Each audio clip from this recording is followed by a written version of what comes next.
Strangers in a stranger land risking their lives in the name of freedom. The president had to pay respect to the fallen soldiers as soon as he set foot in the States.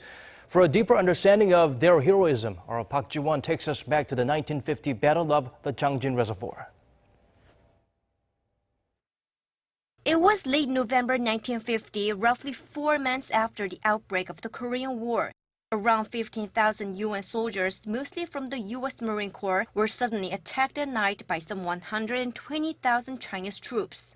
This is the beginning of the Battle of Changjin Reservoir, also known as the Battle of Chosan Reservoir, one of the fiercest encounters of the war.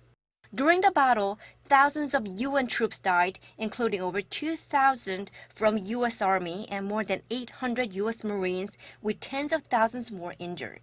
An estimated 35,000 Chinese troops also died during the fight. Thanks to the sacrifices on the part of the U.S. and other UN forces during the freezing cold battle, which lasted from late November to mid-December 1950, the U.S.-led coalition managed to delay the further advancement of the Chinese and North Korean armies down the Korean peninsula.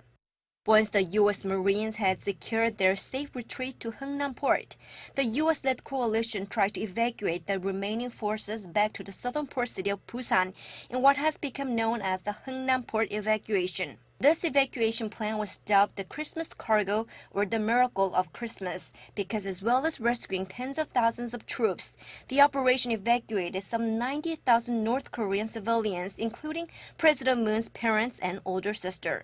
In total, the humanitarian operation involved 193 shiploads over the weeks leading up to Christmas 1950.